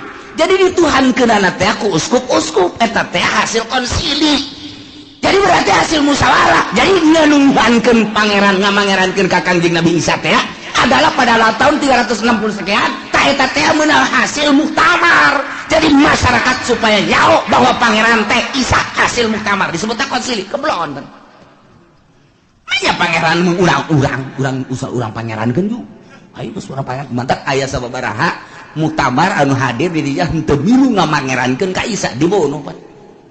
Dibunuh harita tetap Isa pangeran. Jadilah datang ka kuari Tritunggal. Engke Kangjeng Nabi Isa marah. Saha nu ngajadikeun aing pangeran? Aing mah rasul. Anu kuari ngajalankeun syariat Muhammad. Aku aya da jeung Kangjeng Nabi urang. Mulai malah kawin Kangjeng Nabi Isa pan baheula teu kawin, da ieu kuari mah kawin ke bakalna turun ka dunia, nyana dakwah terus. Jelema istimewa kabeh iman. Nyana kawin ngan teu lila Kangjeng Nabi Isa diangkat deh maot Kangjeng Nabi Isa. Mulai kacau deui ya. Ngan nu baragus geus mulai ku Gusti Allah langsung aya angin seger asal ngambe angin eta asal ngabang itu maut nu ibadah ke Allah marah maut ya Allah ya Rabbi tinggal Cameron bakukul geus luar biasa bakukul deui belah tidinya turunlah Ya'juj wa Ma'juj. Urang lamun nyarita dina Al-Qur'an aya Ya'juj wa Ma'juj anu dibendung ku kitu Zulkarnain. Urang mun maca surat Kahfi aya.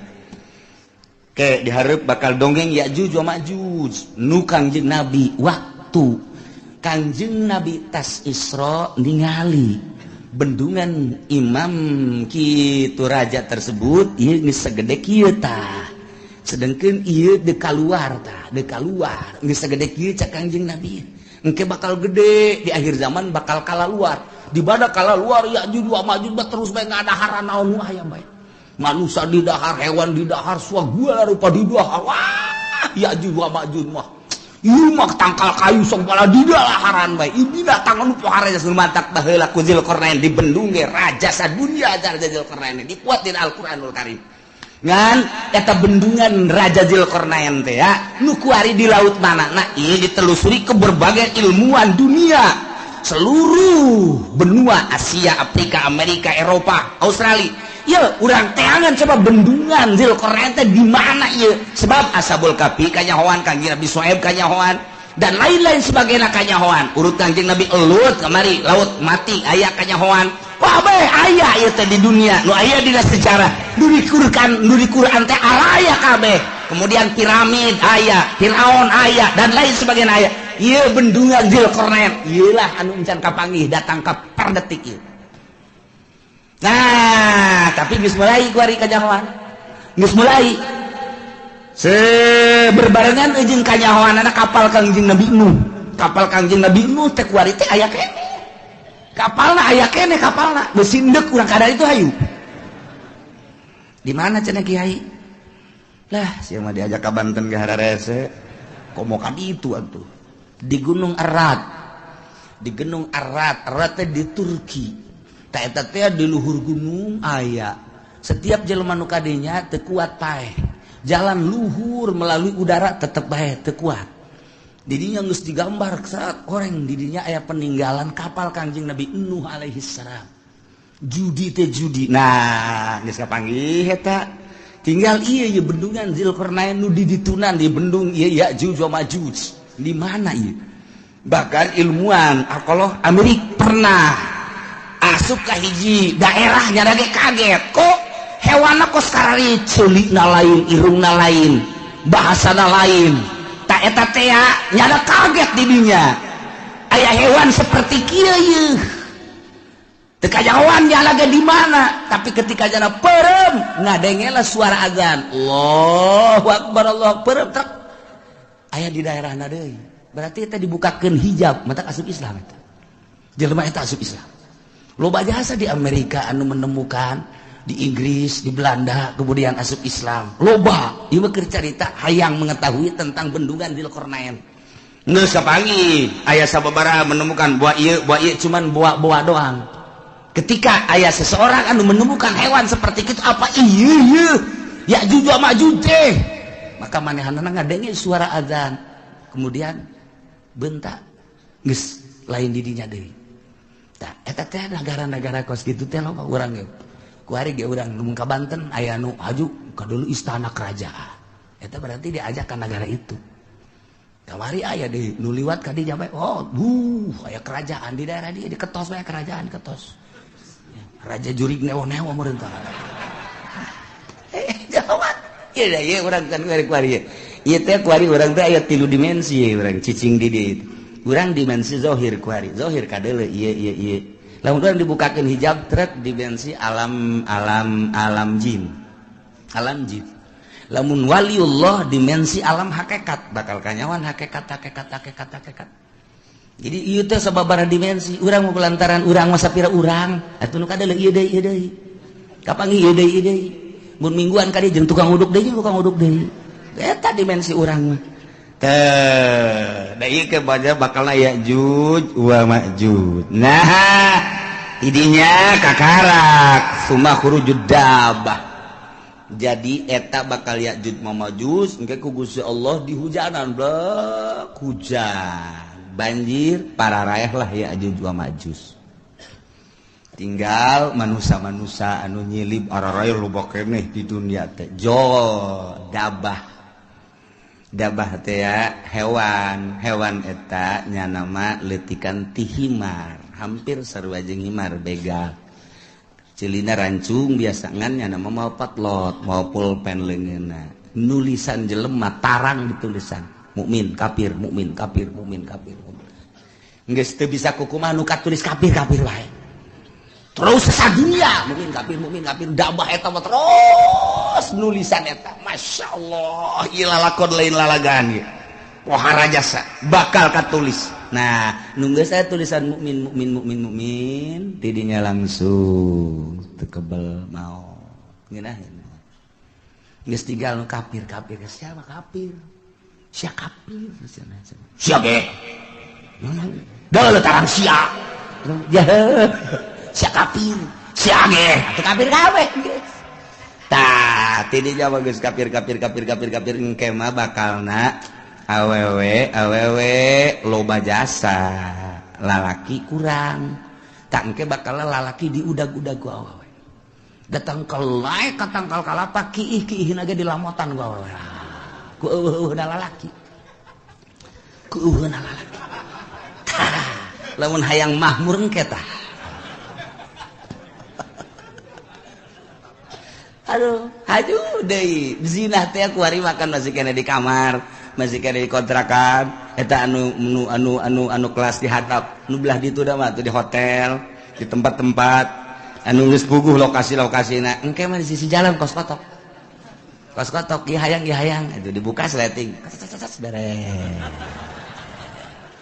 geus geus hayang beres percis kos kotok bae geus beres geus ngan digabungkeun ku Gusti Allah gabung geus moal aya nu anakan moal aya nu anakan geus we dibere gabung bae lantaran dikiamatkeun kan moal aya budak leutik nah aya hiji dua saeutik hiji dua paling meureun sadasa hiji nu reuneuh teh ya geus hese ngandur gabung bae geus teu araranakan ngomongna jelema ku geus lemah-lemahna iman ketika aya nu zina ieu jelema jana zina didinya ngan ngomong kieu dong atuh hayang mulai didinya belah ditu kayak ngan ngomong gitu doang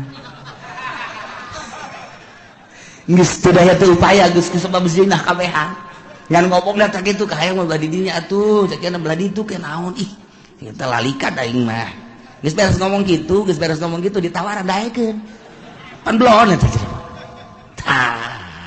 iyalah bakal terjadi seperti eta masyaallah kakarak summa tulu usyamsi min magribiha kakarak muncul panon poe di kulon jadi muncul panon poe di kulon setelah Mahdi setelah Dajjal setelah Dabah setelah Yajuj wa Majuj kakarak muncul panon poe nu mantak cek Kangjeng Nabi la taqumus saah moal waka terjadi kiamat hatta tatlu asyamsu min magribiha sehingga muncullah panon poe di kulon tah ieu teh ditangtangan ku kafir teh urang Quraisy nyaon dina Taurat dina Injil geus dijelaskeun nu matak nyana lah aing mah daripada iman ka Quran jeung ka Muhammad maningan ge hiji lain cabut nyawa aing nomor kedua maning disiksa ku Gusti Allah nomor katilu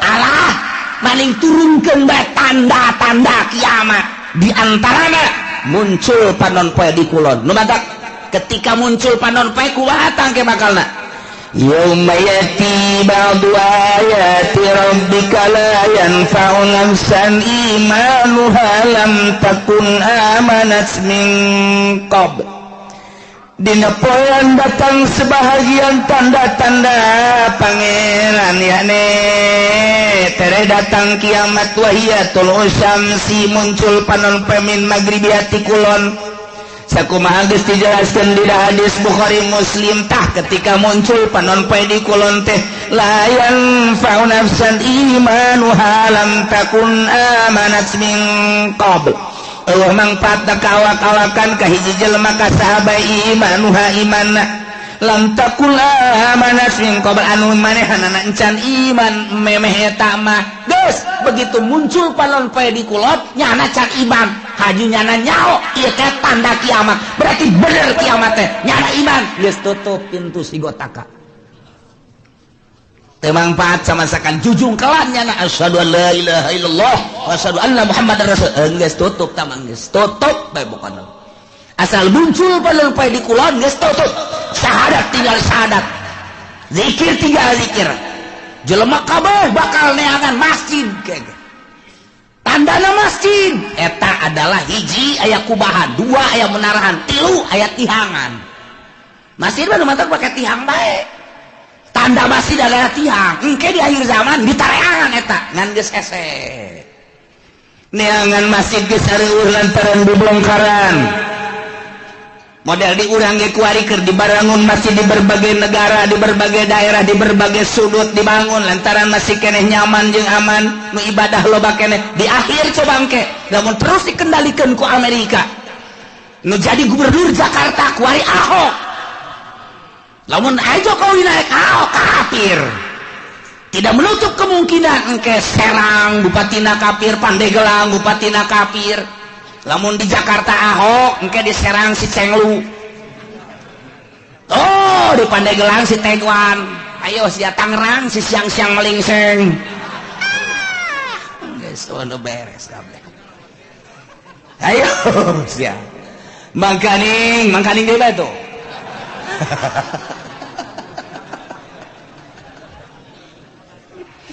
Lipo keur dibangun BSD dan lain sebagainya bang didinya lah aya pusat-pusat kegiatan kafir nu geus kanyahoan bae kapan dinasa baheula teh didinya teh aya senjata nu sakitu lobana deuk nanaon eta teh si Haryati Haryati teh saha hah sakar ngaranna boga nasa anu ditangkep teh pan sia nyaho pan babaturan sia Hartati tepat loba senjata didinya ente mah teu nyaho mantak dirahasiakeun ku pemerintah bongkar waduh aya naon ieu sementara di Jakarta kuari gedung kedubes 12 tingkat Amerika jang naon eta lamun lain boga cita-cita nu teu hade emang kumaha gitu ieu teh dekristenisasi anu lain lalagaan sementara pemerintahan orang wahe kiai nu aya di itu wahe 4 kali neu kumaha deui atuh lain teh diperjuangkeun jang geus kiayana ya otomatis lah kafir dia terus hasil dicokotan ku Amerika hasil dicokotan dan lain sebagainya urang dibangun kadeuleu geus lemahna di urang asal aya nu bergerak dianggap teroris asal bergerak dianggap teroris kan sararieun kabeh iman geus eueuh mulai gempor sudah tidak ada masjid-masjidan masjid paling hiji dua kan meureun anu dipertahankeun ayo sia tanah dibelian ku nyana nyeun gereja sadaek-daek ada kumaha deui ayo ya pemimpin urang ge nu handle nu kuat ayo deuk kumaha kabeh sumuhun dawuh ka Amerika. Nah mulailah gedung-gedung dibangun, gereja dibangun, masjid-masjid orang dibangun, engke dibongkar. Nah ieu mah keur carita singkatna bae, lila kene eta mah urusan kos kitu mah, sebab eta mah melalui masa-masa wah peperangan dan lain sebagainya, bakal perang, teu kumaha henteu, bakal jasa. Nah, nu mantak kolot urang baheula engke mah bakal perang deui sia, ngan urang mah baheula kolot urang nyaritakeun ejeung kulon. Sakar kulon. Baduy jeung baduy padahal mah baduy teh horeng eta si loka baduy teh cak kolot baheula eta teh nu bakal diperangan jeung urang nyana nyahoeun ka jalan-jalan horeng Amerika eta baduy ngaranna si loka kolot eta mah ya atuh perang jeung baduy mah lah sabira baduy nah tuh horenganan cak kolot baheula tuh ke mau baduy terus kau nggak lembur nulaan jalan orang dongeng munjing kolot kos gitu engke bakal orang diperangan waduh baduy usahawan orang Amerika ku ari teh geus boga satelitnya na urang leumpang ka mana we ngising ka mana we geus kanyahoan satelit Amerika teh geus kieu bae nang haye sia jepeni deuk ka mana lompat sia haye ditembak sia ku aing ngan cak Amerika moal ditembak paeh ti heula ge satelit geus kieu bae hayo coba urang gambaran letikna boga urang internet deh hayang nyaho daerah anu trek pencet asal nyaho bae urang blokna pencet jaheueuh pencet jaheueuh pencet jaheueuh salah mencet waduh sempak sial sial salah pencet aya kiai nu salah mencet lain sial alhamdulillah kitab anyar cenah ieu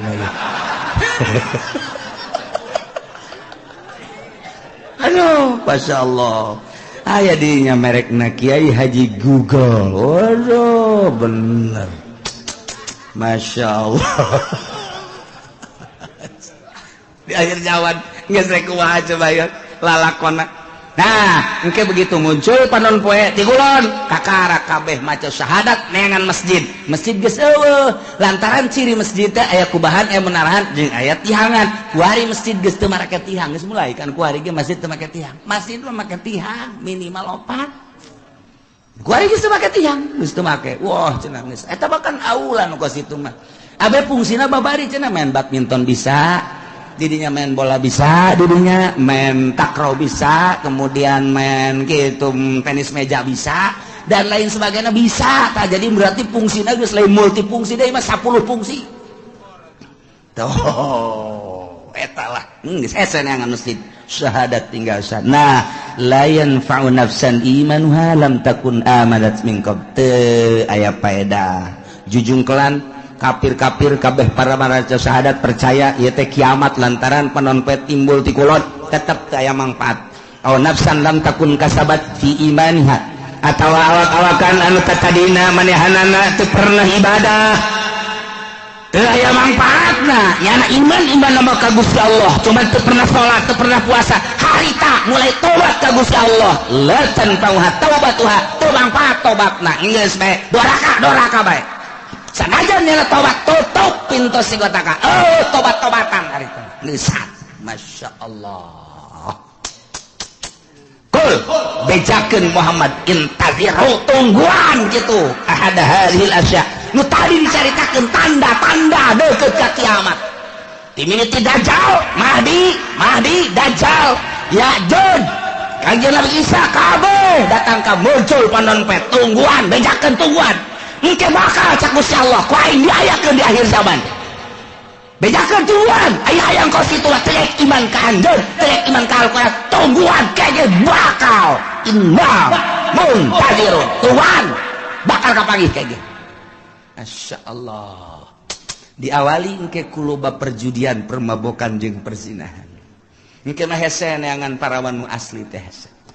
Kabeh mun geus kaun deuk dikawin teh nyana bebeja geus pernah zina. Hese geus kabeh. Waduh, luar biasa. Urang mun nyaritakeun perzinahan kuari, ulah kudu di Amerika, di Inggris, di Belanda, di Perancis, di Jerman, ulah negara kafir geus jelas. Di urang kuari. Siswa sekolah Bandung, Surabaya, hese nyaritakeunana. Dikontrakan, jauh ti indung bapa, cacak-cacak aya di hareupeun indung bapana. Nu ditalingakeun si hadasya reuneuh bae. Komo jauh ti indung bapana. Iman kurang. Duit kurang deui. Jang mayarkeun kontrakan. Atuh pandang karak. Nah, kumaha deui? Kenapa pandang karak? Atuh ieu saya yang penting ada yang bayarin kontrakan sakena teh. Enggak bagus gitu. Kececes dibere-beres. Eta ya kececesan segala. Masya Allah. Nah iyalah caritaan kupar kures nunang tangan ka Kangjeng Nabi terpercaya ka Kangjeng Nabi jeung ka Al-Quran endahan manehanana nang tangan hayang paeh lah hayang datang siksa lah hayang tanda-tanda kiamat cak Gusti Allah geus bedakeun Muhammad ka manehanana tungguan ke bakal datang urang kuari geus ditungtung kuari mun ditingali sejarah target akhir zaman geus dara deukeut jasa sebab tanda-tanda deukeut ka kiamatna geus aya. Matak geus bae kuari mah urang mah sakadar ngaji ieu mah supaya nyaho jang naon jang supaya urang bisa mengendalikan diri abeh urang salamet fid dunya wal akhirah lantaran hese deuk dikukumakeun ge ieu mah geus bae urang jeung urang jang urang bae geus urang rapih ke anak urang di akhir zaman mah kuari geus teu boga TV teu boga HP teu ngridit wali geus sakitu ge geus teangan coba nu teu boga HP hese gas aya cenah kulah teu boga kiai bener sia leungit can meuli deui laon bener mah